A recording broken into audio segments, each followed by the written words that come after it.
ሰላም ጤና ይስጥልኝ የአብሪ ሚዲያ አድማጭ ተመልካቾቻችን ሰላማችሁ በያላችሁበት ብዝት ትርፍርፍ ይበልላችሁ። በዛሬው የአብሪ ሚዲያ የእንግዳ ፕሮግራማችን ወታደራዊ ተንታኝ ከሆኑት አለምነህ አበበ ጋር ውይይት እናደርጋለን። አለምነህ አበበ በሀገር ውስጥና በውጭ ሀገር በቀድሞ ሶቪየት ህብረትና በሌሎች ሀገራት ወታደራዊ ትምህርታቸውን የተከታተሉ የጦር መኮንን ናቸው። ከአዲስ አበባ ዩኒቨርሲቲም በጆርናሊዝም እና ኮሙኒኬሽን ተመርቀው በተለያዩ ሚዲያዎች ላይ የሰሩ ሌሎች አጫጭርና ረጃጅም ኮርሶችንም በሀገር ውስጥና በውጭ ሀገር ወስደው በአሁኑ ጊዜ በአንድ የውጭ ድርጅት ውስጥ እየሰሩ የሚገኙ ጎምቱ ሙያተኛ ናቸው። አገር ወዳዱና በኢትዮጵያዊነት ጉዳይ ላይ የማይናወጥ አቋም ያላቸው አለምነህ የቀጠናውንና የሀገራችንን ወታደራዊ ጉዳይ በትኩረት እየተከታተሉ በጉዳዩም ላይ ሰፋፊ ጥናቶችንና ጽሁፎችን ለህዝብ አቅርበዋል ያቀረቡም ናቸው። የሀገር መከላከያ ሰራዊትም የቀደሙ የክብር አባል አድርጓቸዋል። በቀድሞዋ የኤርትራ ክፍለ ሀገር በወታደራዊ አመራር ስራ ላይ ተሰማርተው የቆዩት አለምነህ የኤርትራን የመሬት አቀማመጥ፣ አሁን ያለችበትን ወታደራዊ አቋም፣ ኢኮኖሚዋን እንዲሁም ከኢትዮጵያ የተገነጠለችበትን መንገድ አስመልክተው ጥናት አካሂደዋል። ከኚህ የሚዲያ ባለሙያና ወታደራዊ ተንታኝ ጋር በምናደርገው ቆይታ የኤርትራና የኢትዮጵያ ውዝግብ ወዴት ያመራል? መቋጫውስ ምን ይሆናል? ውዝግቡ በሰላማዊ መንገድ እልባት ያገኛል ወይስ ጦርነት ይከተላል? ጦርነት ቢነሳ እያንዳንዳቸው ሀገራት ምን እድልና ተግዳሮት አላቸው? ከእያንዳንዳቸው ሀገራት ጋር እነማን ይሰለፋሉ? ይሄ ጎረቤት ሀገራትንና የቀጠናውን ሀገራት ጨምሮ የሚተነተንበት ነው እና በእነዚህና በመሳሰሉት ርዕሶች ዙሪያ የጋራ ውይይት አካሂደናል። እስከ ፕሮግራማችን ፍጻሜ ድረስ ከቆያችሁ ለእነዚህና ለሌሎችም ጥያቄዎች ምላሽ ታገኛላችሁ። እናንተም አድማጭ ተመልካቾቻችን እንደተለመደው በኮሜንት በመግባት በጉዳዩ ላይ ያላችሁን እይታና መሆን አለበት የምትሉትን ነገር አስተያየት መስጫው ላይ እንድታሰፍሩልን እንጋብዛለን። አሁን ወደ ውይይታችን።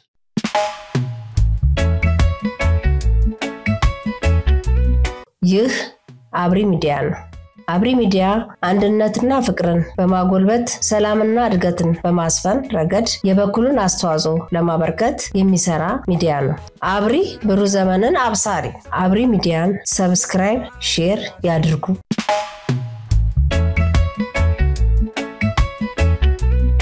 ያው ያለውትን በትምህርትም በስራ ልምድም ያካበቱትን በዚህ ላይ ደግሞ ለኢትዮጵያ ያለውትን ክብርና ፍቅር መሰረት በማድረግ ዛሬ ቆይታ እንድናደርግ ጋብዤዎት ጥሬና ክብሮ ስለተገኙ አመሰግናለሁ።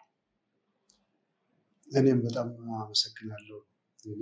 ሀሳብ ይኖረዋል ለሀገሩ ብለህ አስበህ እዚህ ቃል መጠይቅ ስለተላከ በጣም አመሰግናለሁ። ኦኬ፣ እንግዲህ ዛሬ የምንወያይበት ጉዳይ እንግዲህ ሀገራችን ብሔራዊ ጥቅሟን ለማስከበር በታሪክ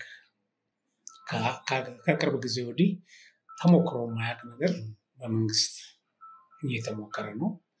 የኢትዮጵያ ሕዝብም አብዛኛው ያው ጥቂት የተንጫጩ ብዙ ለመምሰል ከሚሞክሩ ኃይሎች ብቻ አብዛኛው ሰው ይህን ፍላጎቱን ለማሳካት እየተንቀሳቀሰ ለመንግስትም ድጋፉን እየሰጠ ነው። የባህር በር ጉዳይ አሁን ይሄ የባህር በር ጉዳይ ሁለት አቅጣጫ የያዘ ይመስላል በብዙ ሰዎች። በአንድ በኩል ኢትዮጵያ ህጋዊና ጂኦፖለቲክሷም ይፈቅድላታል፣ ህጋዊም ነው፣ ታሪካዊም ነው እና በዚህ መንገድ ማግኘት አለባት የሚሉ አሉ። እንግዲህ በሽምግልናም ይህን ህግም ሪፈር በማድረግ ማለት ነው። ሌሎች ወገኖች ደግሞ የለም ይሄ መንገድ ብዙ ርቀት ላይ ያስኬድ ይችላል ወይም ቶሎ ወደ መፍትሄም ላይ መጣ ይችላል እና በኃይል ነው አሁን ያሉት አንዳንድ የሚሰጡ መግለጫዎችም ይሄንንም የሚያመለክቱ ናቸው የሚሉ አሉ እና ለመሆኑ እንደው አሁን የኤርትራና ኢትዮጵያ ውዝግብ ወዴት ያመራል ብለው ይገምታሉ? እንግዲህ እርስዎ በውትድርናም ብዙ ጊዜ ቆይተዋል። ውትድርናም በሀገር ውስጥም በውጭም ትምህርት ወስደዋል እና ወዴት ያመራል? መቋጫውስ ምን ይሆናል? እሺ፣ አመሰግናለሁ። እንግዲህ ኢትዮጵያ ዓለም ላይ አሉ ከሚባሉት ላንድ ሎክድ የሆኑ ወይም ወደብ ከሌላቸው ሀገሮች ትልቅ ህዝብ ያላት ሀገር፣ ትልቅ ህዝብ ያላት ብቻ ሳይሆን ለባህር ያላት ቅርበት እጅግ በጣም ከ60 ኪሎ ሜትር ያልበለጠ ቅርበት ያለች፣ አሳዛኙ ነገር ደግሞ በታሪክም የወደብ ባለቤት የነበረች እና የባህር በር የነበራት ሀገር ነች።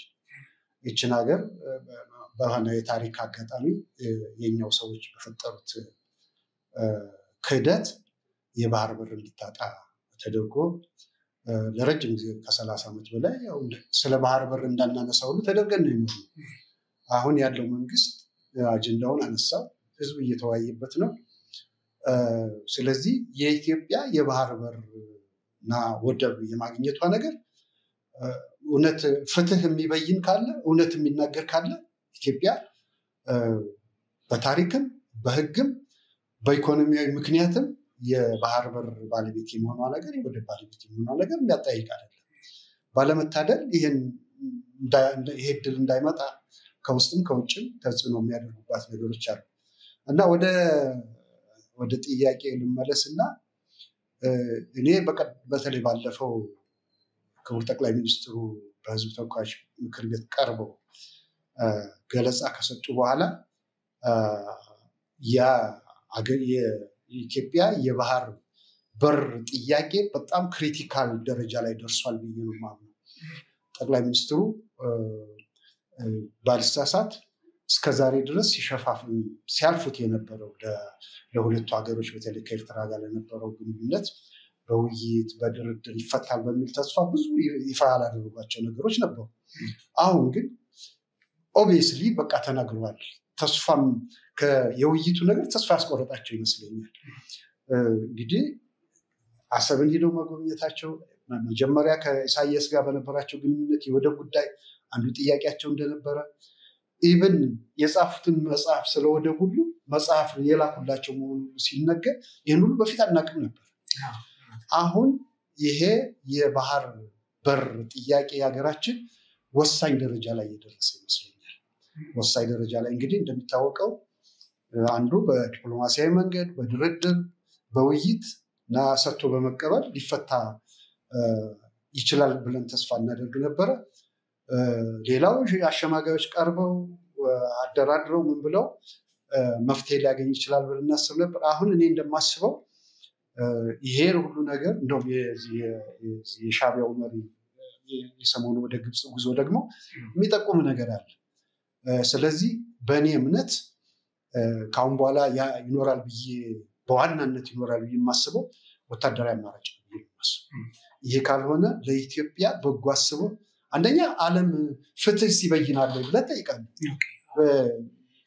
ጉልበት ከሌለ ማን ነው ለአንተ አስቦ ምን ብሎ ብሔራዊ ጥቅሙን ያሰላል እንጂ ለአንተ አስቦ የወደብ ያስፈልጋታል ኢትዮጵያ ያለ ፍትህ ያለ አግባብ በደል ተፈጽሞባታልና ወደቧ ይመለስላት ብሎ የሚከራከር ብይን የሚሰጥ ኃይል ይኖራል ብዬ አላስብም። አንተ ያንተ ጡንቻ ያንተ ኃይል ጠንካራ ካልሆነ በስተቀር። ስለዚህ እኔም እንደማስበው አሁን ያለው ቀሪ አማራጭ ብዬ የማስበው ወታደራዊ እርምጃ ይመስለኛል። ይሄ ነው እንግዲህ እስቲ እሳቸው በህዝብ ተወካዮች ምክር ቤት አባላት ለተነሳላቸው ጥያቄዎች ምላሽ ሲሰጡ ያው ሰፊ ሰዓት የሰጡት ለዚህ ለባህር በር ጉዳይ ነው። ያው ትልቅም ጉዳይ ስለሆነ ማለት ነው። የመጀመሪያ እንግዲህ ያሉት ኢትዮጵያ ብሔራዊ ጥቅሟን በተመለከተ አንደኛ ይሄ የባህር በር የተወሰደበት ኢርትዓዊ ነው፣ ኢፍትሃዊ የበደል የመጨረሻው በደል የተፈጸመባት ሀገር ነች ኢትዮጵያ ብለው አመልክተዋል። ይሄንን እንግዲህ ለአሸማጋዮችም ተነግሮ የተለያየ ጥረት ተደርጎ መፍትሄ አልተሰጠም። እንደውም በእሳቸው አነጋገር ምንድነው የሚሉት ጊዜ ሊያባክኑብን ሁሉ እየሞከሩ ነው። ይሄን ነገር አቅርበን አሸማግሉን ብለን ለምነን ግን ጊዜ እየበሉ በዛ መሰረት ከእንትኑ ሊያወጡን ሁሉ እየሞከሩ ነው ብለዋል። ይህም ሌላ ኢፍትሃዊ ነው። አሁን አንተ እንዳልከው ኢፍትሃዊ አሰራር ነው እና የመጀመሪያው ነገር እስቲ የህጉ መንገድ እንግዲህ ጦርነት ስታደርግ ፍትሃዊ ጦርነት መሆኑ የአንድ ጦርነት ለአሸናፊነት የራሱ የሆነ አስተዋጽኦ አለው እና በዚህ መልኩ ጠይቀን ባይሳካልን ወደ ጦርነት ለመሄድ በትክክል እቺ ሀገር ተበድላ ነው ወደዚህ የገባችው ለማለት ህጉ ይደግፋታል ወይ? አሁን ኢትዮጵያ ወይም ጥያቄው አግባብነት ያለው ነው? ተበድላለች። እሳቸው እንዳሉት ደግሞ ከፍተኛ በደል ተፈጽሞባታል። የበደሎች ሁሉ በደል ነው ያሉት እና ይሄ ይደግፋታል ወይ? ይሄ የራሱ ኢምፓክት ስላለው ነው ማነሳው። እዚህ በአካባቢው ላይ በጣም ትልልቅ ሀገሮች ብሔራዊ ጥቅማቸውን ለማስከበር የሰፈሩ ሀገራት አሉ እና ሌሎችም በርቀትም ያሉ ቢሆኑ እነዚህ ሀያላኑ እንዴት ነው ይሄንን የሚያዩት? ለመጀመሪያ ደረጃ ጦርነት የፖለቲካ ፍላጎትን ማስፈጸሚያ ነው፣ ህግን ማስከበሪያም ነው ፎርዛት ማተር እና ከዚህ አንጻር ያዋጣታሉ የሚለውን እስቲ እንመልከት። እኔ ያዋጣል ብዬ ነው የማስበው። አንደኛ እንደውም በጣም ሰው ሰሞኑን በጠቅላይ ሚኒስትሩ እንዳልከው በሰጡት መግለጫ አንድም ሰነድ ለኤርትራ ራሷን የቻለች አገር እንድትሆን ከኢትዮጵያ በኩል ህዝብም አልወሰንም፣ መንግስትን ፓርላማው አልወሰንም፣ የሚኒስትሮች ምክር ቤት አልወሰንም። አንድም ገጽ ወረቀት ማግኘት አልቻለም እኮ ያሉት። ስለዚህ በጣም የበደል ተፈጽሟል ማለት ነው። ማን ነው ኤርትራ ራሷን የቻለች ሀገር እንድትሆን የተደረገባት ሴራ አለ ማለት ነው። እንደው በፍትሃዊ በሆነ መንገድ ስናየው። ሁለተኛ ነገር ደግሞ የተባበሩት መንግስታት የባህር አክሰስ የሌላቸው ሀገሮች እንዴት መጠቀም እንዳለባቸው የደነገገው ነገር አለ። እንደውም በተደጋጋሚ እዚህ የተባበሩት መንግስታት ድርጅት ዋና ጸሐፊ እየደጋገሙ የሚናገሩት ነገር ነው። በኤሽያ ውስጥ በቅርቡ በተካሄደ ወደብ የሌላቸው ሀገሮች ስብሰባ ኢትዮጵያም ተሳትፋ ነበር። እንዴት የወደብ አክሰስ ማግኘት እንዳለባቸው ዓለም እኮ በተባበሩት መንግስታት ድርጅት ህግ መሰረት እኮ ተደንግጓል።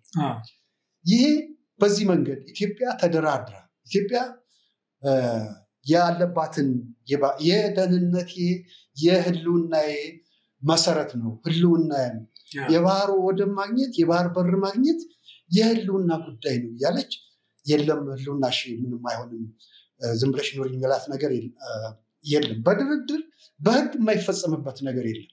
ለዚህ ፍትህ ካለ አሁን ያን ፍትህ ማን ነው የሚበይነው የሚለው ላይ ነው ጥያቄው እንጂ በህግ መንገድ ኢትዮጵያ ምንም ጥያቄ የለውም። ህጋዊ በሆነ መንገድ የባህር አክሰስ የምታገኝበት መንገድ ፍትህ ልታገኝ ይችላል ብዬ ነው የማስበው። አሁን አንዳንድ ወገኖች ምን ይላሉ?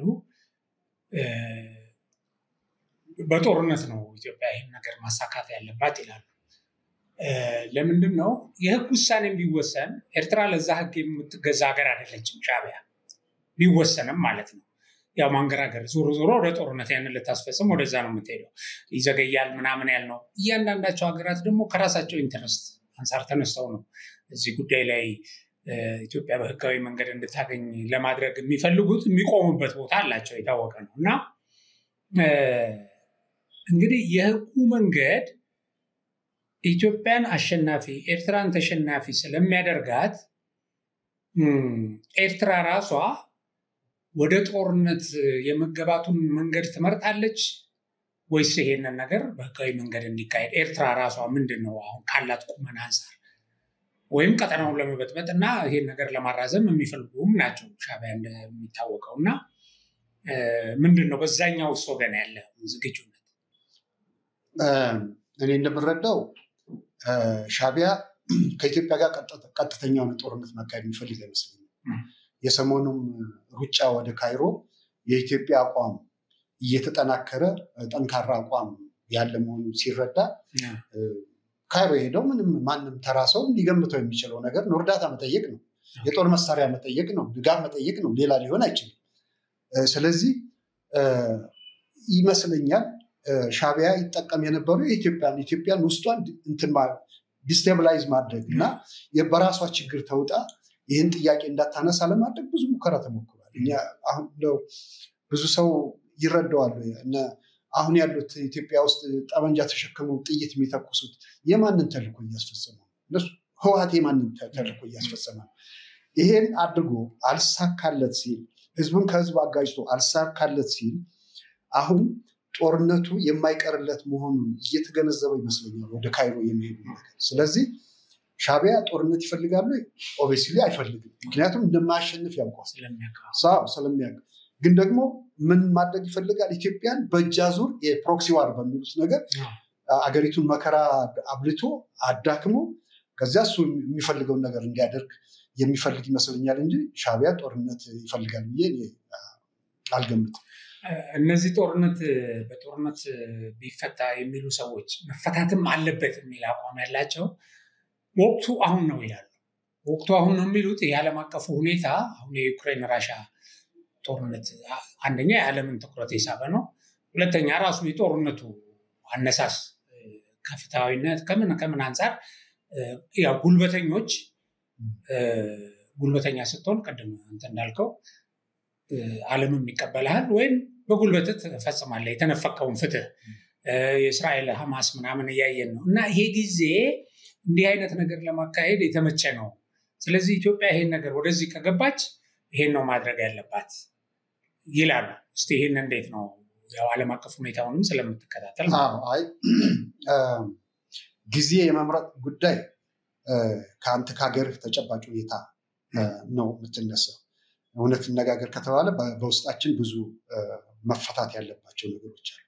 የሻዕቢያ ተልዕኮ አስፈጻሚ ሆነው በአማራና በትግራይ በአማራና በተለይ በኦሮሚያ ክልሎች ህዝብን ሰላም እየነሱ ያሉ አካሎች አሉ። ሁለተኛ ነገር ደግሞ እኛ ራሳችን የምናስተካክላቸው ነገሮች ሊኖሩ ይችላሉ። ህዝቡ ያውቃል ኢንፋክት ግን የበለጠ ደግሞ እንዲረዳ ምክንያቱም በየቀኑ ሐሰተኛ ወሬ እየተባለ ነው ያለው እየተረጨ ነው ያለው።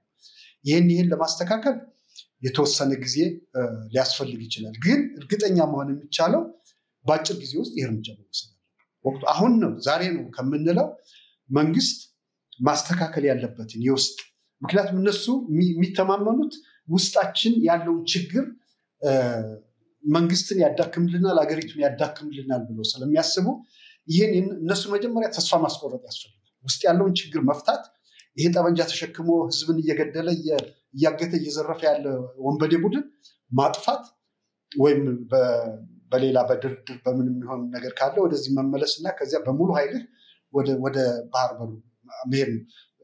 ከዚያ ሄድክ ማለት ዓለም ያንተን ችግር አይረዳም። እኔ በአሁኑ ሰዓት ኢትዮጵያ የባህር በር ማግኘት የለባትም የሚል ሀገር ይኖራል ብያለሁ። አንዱ ከሶማሊያ እንግዲህ ሶማሊያ ለኢትዮጵያ ያለውን አመለካከት ታውቃለህ። እነሱ ሳይቀሩ ኢትዮጵያ የባህር በር እንደሚያስፈልጋት እያመኑ ነው።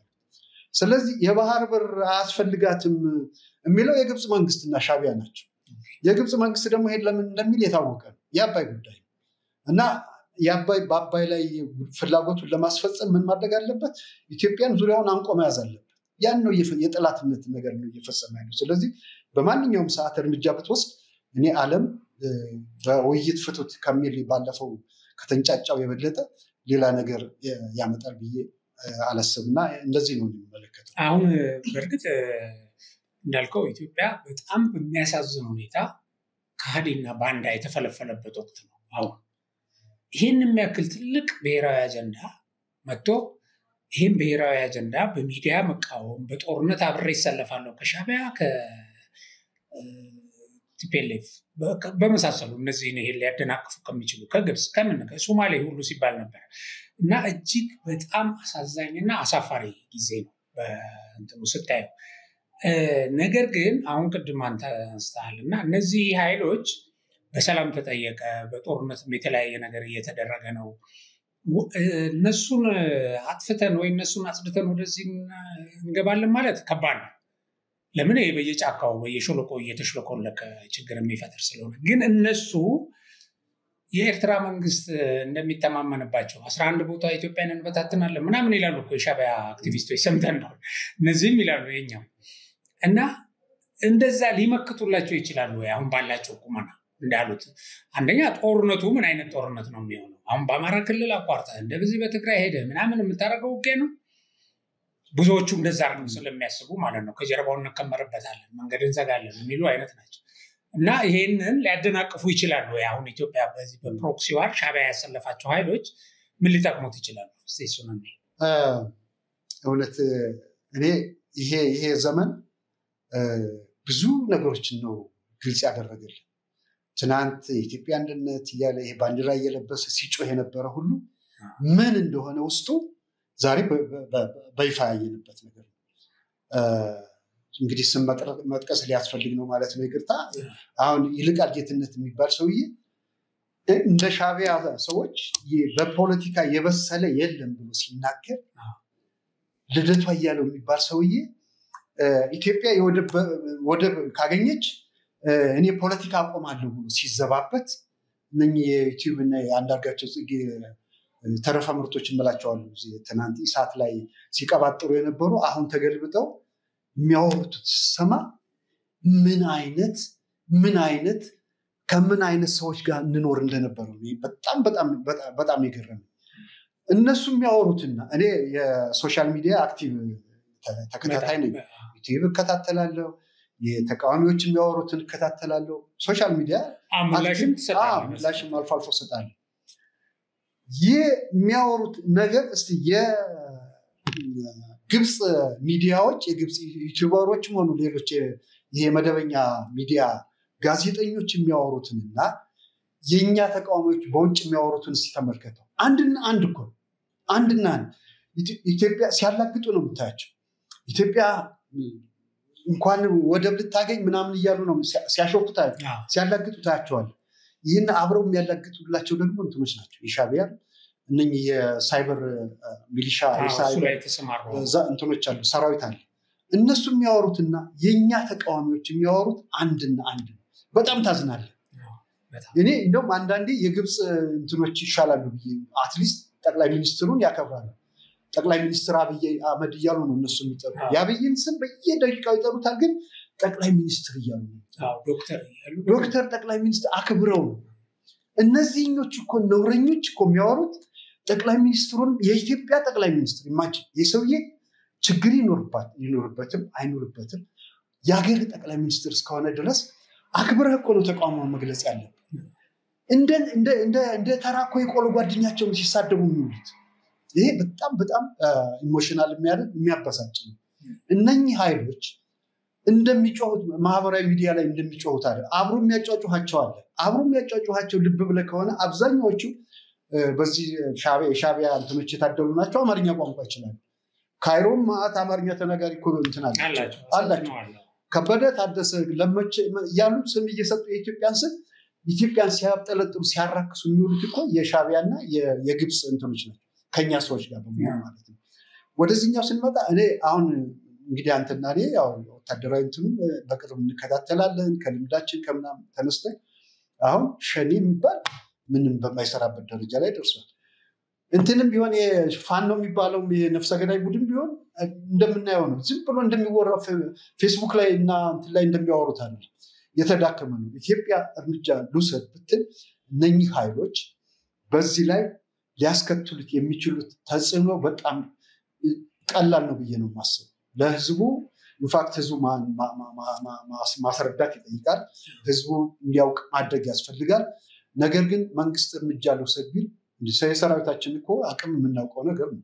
እንኳን የአሰብን ወደብ ለመያዝ ቀርቶ ሌላም ኃይል ቢመጣ እኮ ውሰደው። በዘመናዊ የአደረጃጀት በቴክኖሎጂ በዘመናዊ የውትድርና ቴክኖሎጂ በሚጠይቃቸው የታጠቀውን ነገር ከወሰድክ እኮ የሰዓታት ሊሆን ይችላል አሰብን ለመያዝ። ስለዚህ ተጽዕኖ ያሳድራሉ የሚሉትን እኔም በዚህ ሀሳብ በጣም እስማማለሁ። እንደውም ወደኋላ ሄደን ታሪክ አሁን እናንተ የኖርንበት ዘመን ነው። ወደኋላ ሄደን ታሪክን ብናይ የኢትዮ ሶማሌ ጦርነት ሲደረግ እኮ ይሄ አምስተኛ ረድፈኞች የሚባል በምዕራብ ሄዱ ነበረ። በዚህ በመሀል ኢህአፓ ነበረ፣ ቲፒኤልኤፍ ነበር፣ ሻዕቢያ ነበር። ኢቭን ከሶማሌ ጋር የተሰለፉ የእስላሚክ ኦሮሚያ ኦጋዴን ነፃ አውጪ ምናምን የሚባሉ እንደውም ፍሮንት ከፊት ሆነው ወደ ውጊያ የገቡት በሚገርም ሁኔታ እነሱ ናቸው። በኋላ ነው የሶማሌ መደበኛ ሰራዊት የገባው። በሱ ውጊያ ላይ እኔ ብዙ ዶክመንተሪም ብዙ ጽሁፎችም ስላዘጋጀው በጣም አውቀዋለሁ። እንደዛም ሆኖ ኢትዮጵያን ማቆም አልተቻለም። ለዛውም ኢትዮጵያ በዛ ሰዓት የለውጥ ወቅት ነው። ሰራዊቷን በደንብ አላደራጀችም የመሳሰለው አይደለም። ስለዚህ ዘሴም አሁን ዛሬ ሀገሪቱን የሚበጠብጡት ቲፒኤልኤፍ ያው በዛ ጊዜ የነበሩ ሶማሊያ ውስጥ ጽሕፈት ቤት ከፍተው ምናምን የነበሩ ናቸው። ኢህአፓ በጦር ውስጥ ገብቶ አትዋጉ ያለ ቅስቀሳ ሲያደርግ በግልጽ ማለት ነው። ዛሬም እዚህ መጥቶ የፋኖን መግለጫ ነው የሚሰጠው በየጊዜው። እንደሱም ሆኖ ኢትዮጵያዊነት አሸናፊ ነው። የኢትዮጵያ ሕዝብ ጥቂቶች የሚንጫጩትን ሰምተህ እነዚህ ባላንስ ያስታሉ ወይ የሆነ ችግር ያመጣሉ ተብሎ የሚታሰብበት አይደለም እና እንደው ከዚህ አንጻር እስቲ ይሄን አሁን የደረስንበትን ዘመንና ያን ዘመን እስቲ እያስተያየ ይሆን። እኔ የሶማሊያን እንዳልከው የሶማሊያን ዚያድ ባሬ ኢትዮጵያን ሲወር በደንብ ነው የማስታውሰው። በአማርኛ ሬዲዮ ጣቢያ ከፍተው ሞቃዲሾ ውስጥ ምን አይነት ፕሮፓጋንዳ ያካሂዱ እንደነበር፣ ለሰራዊታችን ምን ስም ይሰጡት እንደነበር፣ ለመንግስታችን ምን ስም ይሰጡት እንደነበር አስታውሳለሁ። ይሄ ሲፈልጉ ይሄ የክርስቲያን መንግስት ይላሉ፣ ሲፈልጉ ይሄ የአማራ መንግስት ይላሉ፣ ጅብ ሁሉ ይላሉ።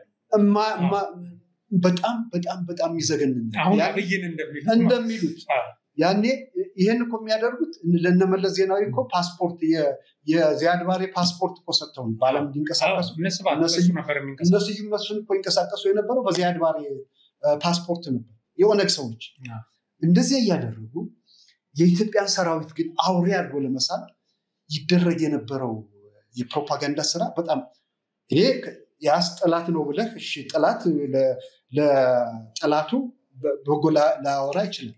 የኛዎቹ ጊዜያዊ ህዝባዊ መንግስት ብለው ስልጣን ለመቀማት ይታገሉ የነበሩ ነሃፓ ሌሎቹ ሰራዊቱን ኢማጂን የዚያድ ባሬ ወረራ እኮ ድሬዳዋ ደርሷል። ደርሷል 100 ኪሎ ሜትር ገብቷል።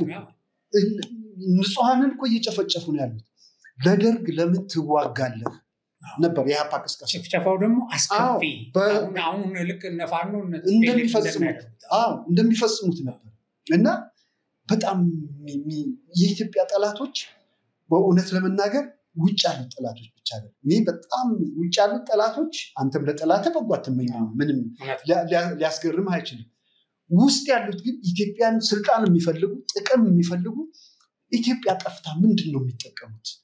እንዴት ነው ይህን ሰራዊት ጡት ቆራጭ እንዲያዳጊ እያሉ እንዴት ነው የሚኮንኑት? ጭካኔያቸው እነሱ ምን ሊሆን ምን ፈልገው ነው እንደዚህ የሚያደርጉት? እና እኔ በጣም ያኔው የነበረው ወቅት አሁን በግልጽ እያየ ነው። በሰራዊታችን ላይ በመንግስት መሪዎች ላይ የሚካሄደው ፕሮፓጋንዳ ዚያድ ባሬ ያካሄደው ከነበረው ፕሮፓጋንዳ ምን የተለየ ሻዕቢያ ያደርገው ከነበረው ፕሮፓጋንዳ አንተና እንግዲህ ኤርትራ ውስጥ ነበር ፕሮፓጋንዳው ይበልጣል ማን ጌትነት ነው ይልቃል ጌትነት። የሻዕቢያ ሰዎች በጣም በፖለቲካ ወደ ሌላቸው ናቸው ሲል ዓለም አፈሩ። አንተና እናቃቸዋለን ፕሮፓጋንዳቸው ምን እንደሆነ የአማራ እንዲህ ነው እያሉ የኢትዮጵያ ታሪክ ምኒልክ የሰራው ነው ከማለት በላይ ምን የፖለቲካ እውቀት ኑሯቸው እንዳደነቃቸው በአንዳነት እስከምን ድረስ እንደሚሄድ እንግዲህ ማሰብ ትችላለህ። እና በጣም አስገራሚ ነገር ነው። እና ባጭሩ ምንድነው ልክ እንደዛ ዘመን እንደዚያ ዘመን እንዴት ካውንተር አታክ እንዴት አድርጎ ሰራዊቱ ኢትዮጵያን አገር ደስ የሚል ነገር ምንድነው አገሩን የሚወደው ይሄ ሳይለንት ማጆሪቲ የሚባለው ዝም ያለው ህዝብ አገር ውስጥ ተነካ ገንፈሉ ነው የሚነሳው። በቃ ይሄ በዚህ በቃ ትተማመናለህ።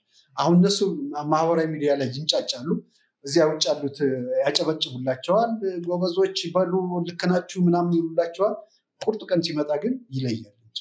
ስለዚህ ኢትዮጵያ ምንም ጥያቄ የለውም፣ ጥያቄዎቿ መልስ ያገኛሉ።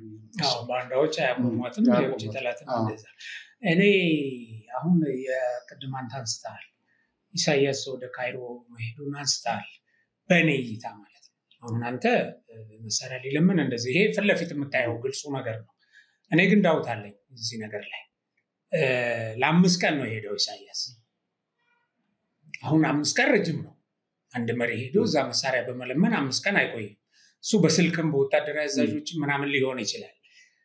ኢትዮጵያ ያልታሰበ እርምጃ ልትወስድ ትችላለች። አሁን በዚህ በቴክኖሎጂ ምናምን ቤተመንግስቱንም ቀይሮ ነው የሚኖረው ኢሳያስ። ሁለተኛ ደግሞ ይሄ አፋር ኤርትራ አፋሮች ንቅናቄም ትንሽ ጠንከር እያለ ነው እና ያልታሰበ ነገር ይደርሳል ብሎ ሽሽት ነው የሚመስለኝ። ነኝ ባይዘው ሽሽት ነው። ቅድም እንዳልከው ኤርትራ ከኢትዮጵያ ፊት በጦርነት መቆም አትችልም። በብዙ ነገር ኢኮኖሚያው ጦርነት መሸከም አይችልም። ወታደራዊ አቅም የላትም እና በዚህ ሁኔታ ላይ ያለች የሚመጣው ነገር ያስፈራቸዋል። እኔ አሁን የኢሳያስንም ገጽታ እዛ ግብፅ ሄዶ ሳየው የተረጋጋ አይነት አይደለም እና ይሄ ነው። ከዚሁ ጋር አያይዤ ምንድን ነው የማነሳው ጦርነት ቢነሳ እነማ ከማ ጋር ይቆማሉ ተብሎ ይታሰባል። አሁን እነዚህ ትልልቆቹ ኦፍኮርስ እኔ እንደ ወታደር እንትን የምለው አንተም ይሄን ሀሳብ ትጋራለህ ብዬ አስባለሁ። አጭር ጦርነት ነው መሆን ያለበት። ጦርነት በተራዘመ ቁጥር ኮንሲኩዌንሱ ብዙ ነው። የሚቃወምህ ምን የሚልህ ምናምን አገር ይበዛል። አሁን አጭርም ሆኖ አጭር ይሆናል ተብሎም ነው የሚገመተው የጦርነት። ግን በዚህ ወቅት እነዚህ ከአካባቢ ያሉ ሀገራት ትልልቆቹ አሰላለፋቸው እንዴት ሊሆን ይችላል? የግብፅ የታወቀ ነው። የሱዳን እና አልቡርሃን የታወቀ ነው። እና እንዴት ታየዋለህ? አሰላለፉ ምን እድል እና ምን ተግዳሮት አላቸው እያንዳንዱ ሀገራት ኤርትራና ኢትዮጵያ ወደ ጦርነት ቢገቡ? እንግዲህ ይሄን የምናሳላው ከየሀገራት መቼም ለነፍሳቸው ብለው ከራሳቸው ብሔራዊ ጥቅም ተነስተው ነው ድጋፍም ተቃውሞም ሊያደርጉ የሚችሉት። የሚገርም ነገር አንድ እዚሁ ጋር አብሬ መግለጽ የምፈልገው አሁን ሰዎች አንተና እኔ እንግዲህ ወታደሮች ነበር እናውቀዋለን። ውጊያ ጠላት ምሽግ ቆፍሮ ተጠናክሮ በሚጠብቅ ቦታ አይደለም የምታጠቃው። ምንም በተለይ ደግሞ አሁን አንዳንድ ሰዎች በቀጥታ በአሰብ ላይ ውጊያ የሚከፈት ይመስላቸው ኖ ላይሆን ይችላል። ውጊያው አስመራ ላይ ሊሆን ይችላል፣ ምጽዋ ላይ ሊሆን ይችላል። ምክንያቱም ያንተ ሴንተር ኦፍ ኮማንዶ ነው። በቃ እሱን ነው የምትመታው። እንትን አናቱን ከበተንከው በቃ ሰራዊት የለም እጅ ነው የሚሰጠው ከዚያ በኋላ። ስለዚህ ውጊያ ከተካሄደ ይካሄዳል ብዬ የማስበው በአሰብ መስመር ነው ብዬ አላስብም። ሌላ ቦታ ላይ የሚመታ ይኖራል። ሻዕቢያን የምትመታው ሌላ ቦታ ላይ። ለዚህ በቂ ቴክኖሎጂ አለ፣ በቂ ኃይል አለ። ያን ካደረግክ በኋላ ጦርነት ከዚያ በኋላ እየዘፈንክ ሊሆን ይችላል አሰብ የምትገባው። ይህን ደግሞ መታወቅ አለ። አንዳንድ ሰዎች ሲሰማ አሰብ ሲሉ አሰብ ላይ በቀጥታ ጦርነት የሚከፈት ይመስላቸው ላይሆን ይችላል። ይሄ የኔ ግምት ነው። መንግስት ምክንያቱም ሻዕቢያ እንደ ወታደርም የምታስበው ነው የምትጠቀምበት የውጊያ ስልት ጠላትን መምታት ስለሆነ አስመራ መምታት የትም ሊሆን ይችላል። አንድ እሱ ነው። ሁለተኛ ነገር እነማን ይሰለፋሉ ከኢትዮጵያ ጎን? ለሻዕቢያ ማን እንደሚያግዘው ግልጽ ነው። ግብፅ ነው የሄደውም ያን አስቦ ነው። እኔ አሁን ሶማሌ እንግዲህ ጎረቤቶቻችን ስንል ኬንያ አንዱ ነው። ኬንያን ታውቃለህ? ኬንያ ለኢትዮጵያን ከመልካም ጉርብትና ካለው በብዙ ጥቅም ከተሳሰረቻት ኢትዮጵያ ይልቅ ለሻዕቢያ ታግዛለች የሚል በጥርጣሬም የለኝም። ደቡብ ሱዳንም ተመሳሳይ ነገር ውሰድ። ትንሽ የሚያጠራጥረው የሶማሊያ ጉዳይ። ሶማሊያም ቢሆን አሁን እያየነው ያለ ነው።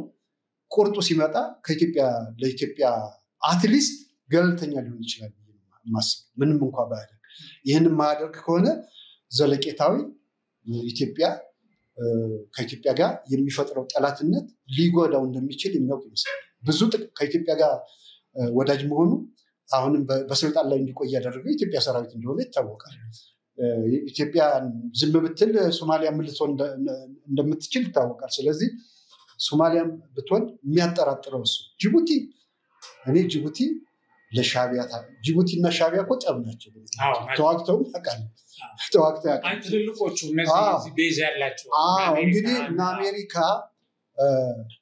እኔ ለሻዕቢያ ያግዛል የሚለው አንድ ሀያል ሀገር እኔ የለኝም። አሁን ባለው በምገምተው በየጊዜው የአሜሪካ መንግስት ተወካዮች ኢትዮጵያ እየመጡ የሚሰጡት መግለጫ የሚሰጡት ነገር ስትገነዘበው ባይሆን ምንድነው ተጽዕኖ ሊያደርጉ የሚችለው? በድርድር አድርጉት ሊሆን ይችላል። ኢትዮጵያ ደግሞ በድርድር ይሁን እያለች እየለመነች ነው። ድርድር እምቢ ያለው ሻዕቢያ ነው። ይህን የማይገነዘቡ አይመስለኝም። ስለዚህ ለኢትዮጵያ አትሊስት ኢትዮጵያን በዚህ ደረጃ ሊጎዱ ይችላሉ ብዬ አላስብም። ከሩሲያ ጋር ያለን ግንኙነት የምታውቀው ወታደራዊ እንትን ሁሉ ሩሲያ ለኢትዮጵያ የክፉ ቀን ደራሽ ነች፣ ምንም ጥያቄ የለውም። በዚህም ሻዕቢያን ደግፋ ኢትዮጵያን ትጎዳለች የሚል ቻይና። ስለዚህ እኔ ዓለም አቀፍ ሁኔታውን ለኢትዮጵያ የተመቸ ነው ማስበው። ትንሽ የምትጠራጠሩ የአረብ ሀገሮች አሉ። የሰሜን ሱዳን የሚባል ይሄ አንዱ ጀነራል አለ። እነሱን አሁን እነሱም በራሳቸው ጉዳይ እነሱም ቢሆን በራሳቸው ጉዳይ ሳውዲ አረቢያ እንግዲህ የቀይ ባህር ቅርብ ሀገር ነች። ሳውዲ አረቢያ በምን ሂሳብ ነው ኢትዮጵያ ላይ ያላትን ጥቅም ትታ ለሻዕቢያ ልትደግፍ የምትችል? ሳውዲ አረቢያ እኮ ቀዳሚ ኢንቨስትመንት ኢትዮጵያ ውስጥ ያላት ሀገር ነች። ብዙ ጥቅም ያላት ነች። ኢትዮጵያን ታውቃታለች። ስለዚህ ሳውዲ አረቢያም ቢሆን እኛን የሚጎዳ እርምጃ አትሊስት ትወስዳለች ብዬ አላስብም። ስለዚህ የተወሰኑ ሀገሮች ሊኖሩ ይችላሉ። በአብዛኛው ግን ለኢትዮጵያ የተመቸ ነው ብዬ ማሰብ ይሄ ነው። ኦኬ እንግዲህ ጠቅላይ ሚኒስትር አብይ ምክር ቤት ባቀረቡት ለተነሱ ጥያቄዎች በሰጡት መልስ ላይ ሁለቱንም መንገዶች ተናግረዋል። የሰላሙንም የጦርነቱንም ተናግረዋል። ፍትሃዊ ርትዓዊ አይደለም የተወሰደበት መንገድ፣ ተበድለናል፣ ይሄን ደግሞ አቅርበን ጮኸን ሊሰሙን አልቻሉም የሚል አላቸው እና አሁን የኤርትራ መንግስት ጋር ቀደም ብሎ የተደረጉ ጥረቶችን ሁሉ ይፋ አድርገዋል። በጣም የሚገርመው ነገር የአሰብን መንገድ ለመስራት እንግዲህ ኦልሬዲ ትጠቀማላችሁ ተብሎ መስማማት ላይ ደርሰው ይሄን ደግሞ ኢሳያስም እኮ እዛ መድረክ ላይ አብይ ነው ከዚህ በኋላ ኤርትራን የሚመራው ሁሉ በቃ ይሄን ኤርትራ ለሱ ሰጥቻለሁ ሁሉ ሲል ነበር። ህዝብ ሲያስጨበጭቡ ነበር እና ይሄንን አድርጎ እንደኔ ይሄን ነገር አቁም ያለው አልሲሲ ነው የሚሆነው። ምክንያቱም ሻዕቢያን የምትዘውረው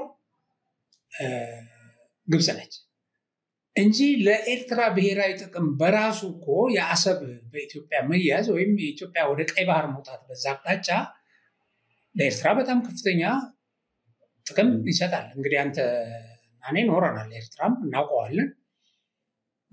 አሰብ ላይ ምጽዋ ላይ የነበረው የስራ እድል ከፍተኛ ነው። አሁን እነዛ ወደቦች አገልግሎት አይሰጡም። ከነፃነት በኋላ ድህነት ውስጥ የገባ ህዝብ ነው እና ይሄንን ነገር ራሱ የኤርትራ ህዝብ ይገነዘባል ተብሎ አይታሰብም ወይ?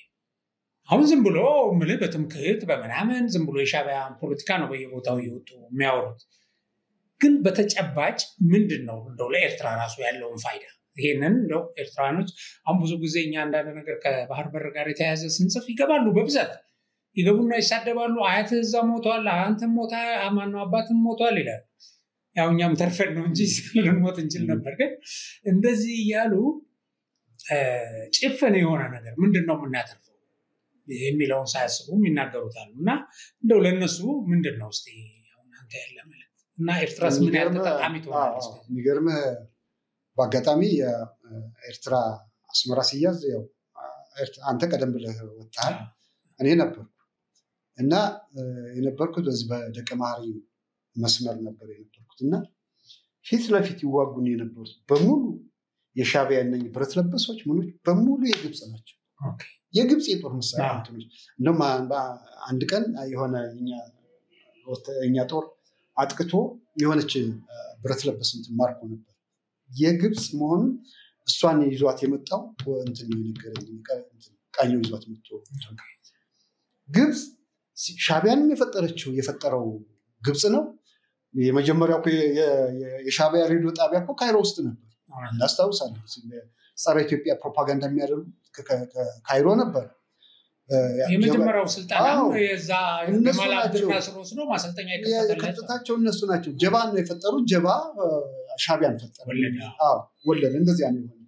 ስለዚህ ግብጽ የሻዕቢያ አዛዥ ፈጣሪም አዛዥም ምንም ጥያቄ የለው። በዚህም ነው አሁን ኢማጂን እንግዲህ ኢሳያስ አፈወርቂ ትውልዱ ዘሩ ተንቤን ትግራይ ነው ይባላል። ይሄም እውነት ነው። ሁሉም ዝርያ ያለው መቀሌ ያለሁኝ እኮ የኢሳያስ አባት ተብሎ ሰርግ ቦታ ላይ ይቻላል። ጥቁር መነጽር አለ ብቻ ማአት እንትን የሚል ነገር አለ። የኤርትራ ህዝብ ምን ሊል ይችላል? የኤርትራ ህዝብ በኢሳያስ ይሄ እንትን በጥቅም ሻዕቢያ ሰራዊት የሚያወራውን ህዝቡ ማጆሪቲው ግን ኢትዮጵያን ይጠላል ብዬ አላስብም። ደግሞም ታይቷል። የሰላሙ ጊዜ እንደ ጎርፍ ሲመጣ ኢትዮጵያን ይፈልጋታል ማለት ነው። ኢትዮጵያ ለኤርትራውያን ቀደም ሲል ታሪክ ስታይኩ በጣም ተጠቃሚ የነበሩት እኮ ኤርትራ ጋራጁ ምኑ ቢዝነሱ የማን ነበር? የነሱ ነበር። ያለምንም እንትን ኢትዮጵያ ውስጥ እንደፈለጉ ይኖሩ የነበሩ ናቸው። እዚያ አሁን ኢሳያስ ምን አመጣላቸው? ዘግቶ ዙሪያውን ለህዝቡን ምን ጠቀሙ?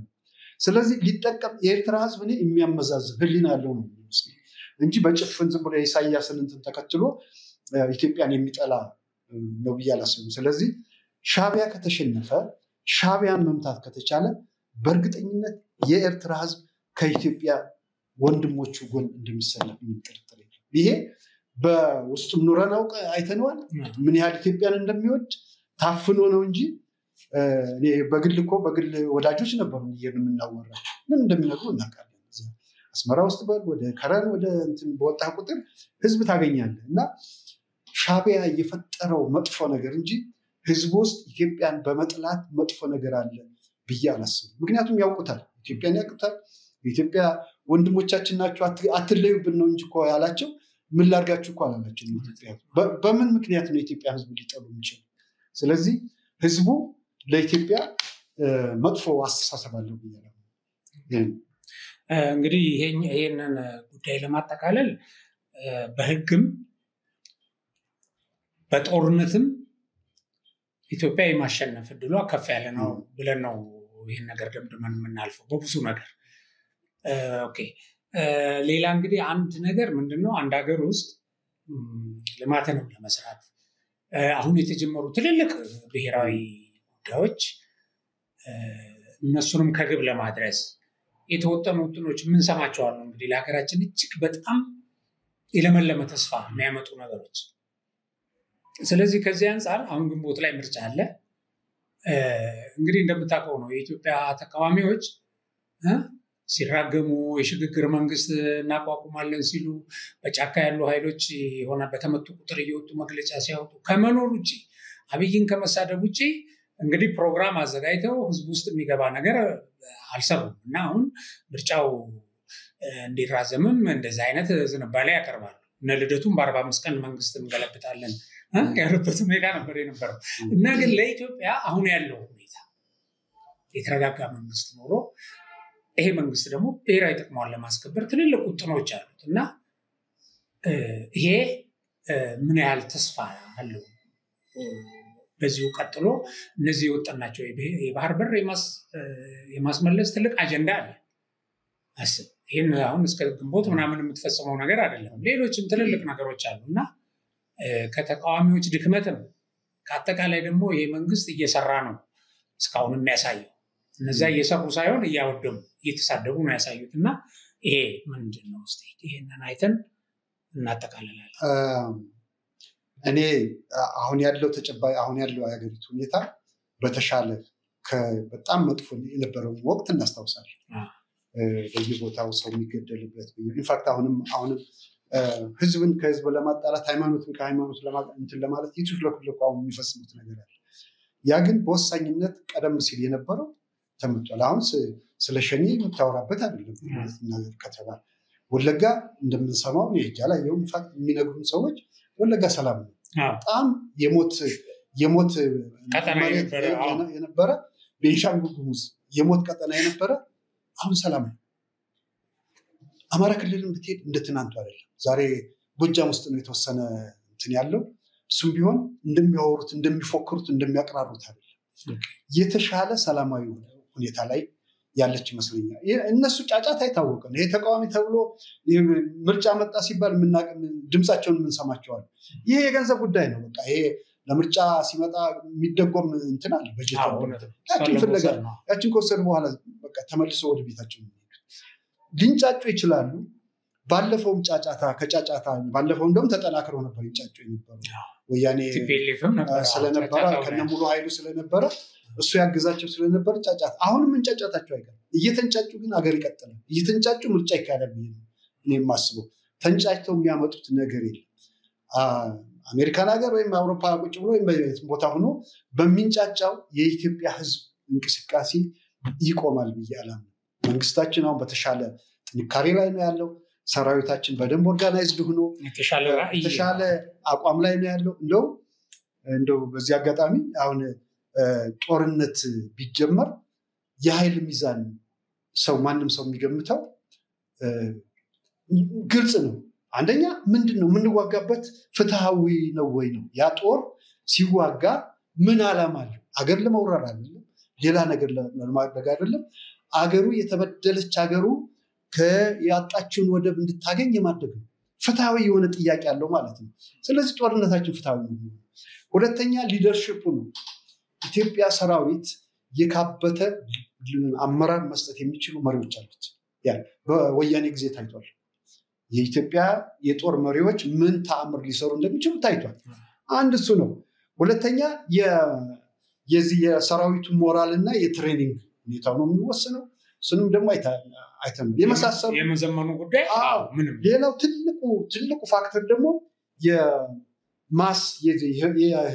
የሰው ኃይልህ 135 ሚሊዮን ህዝብና 3 ሚሊዮን የማይሞላ ህዝብ ያለው አገር በውጊያ በምንም ታምር ሊመጣጠባቸው በምንም ታምር ባለን በሰው ኃይል በሰራዊታችን ሞቢሊቲ በፍትሃዊ ጥያቄው በአመራር እና ደግሞ ሊወስዳቸው በሚችላቸው እርምጃዎች አሁን ጠላት አንድ ቦታ ነው የሚጠብቀው አይደል? ሌላ ቦታ ሄደ ታጠቀዋል። በወታደራዊ ስልትም ቢሆን አሸናፊነታችን ምንም ያጠራጥራል ውጊያ ቢጀመር የሚል አቋም ነው ያለኝ። እንግዲህ አሁን ባለንበት ደረጃ አገራችን በተሻለ ደረጃ ላይ እንዳለች አምናለሁ።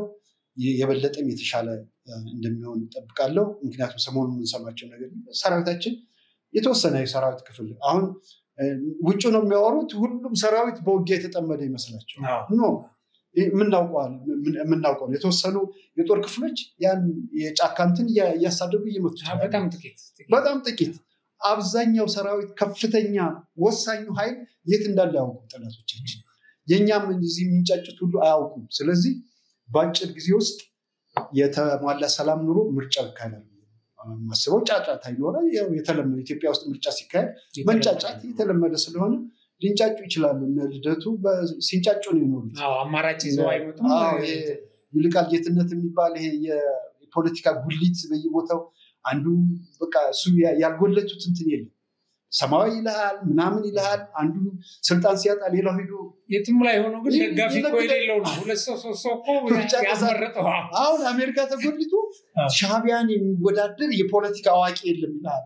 ይህ ሰውዬ ነው እንደ የኢትዮጵያን እንትን እነኚህ ትናንት ወያኔ ሲሳደቡ የነበሩ እነዚህ ተሳድበው አውርቶ አደሮች አሉ። የዩቲዩብ ሸቃዮች እነኚህ አንዳርጋቸው ጽጌ በአንዳርጋቸው በኩል ሻዕቢያ ቀጥሯቸው ይኖራል።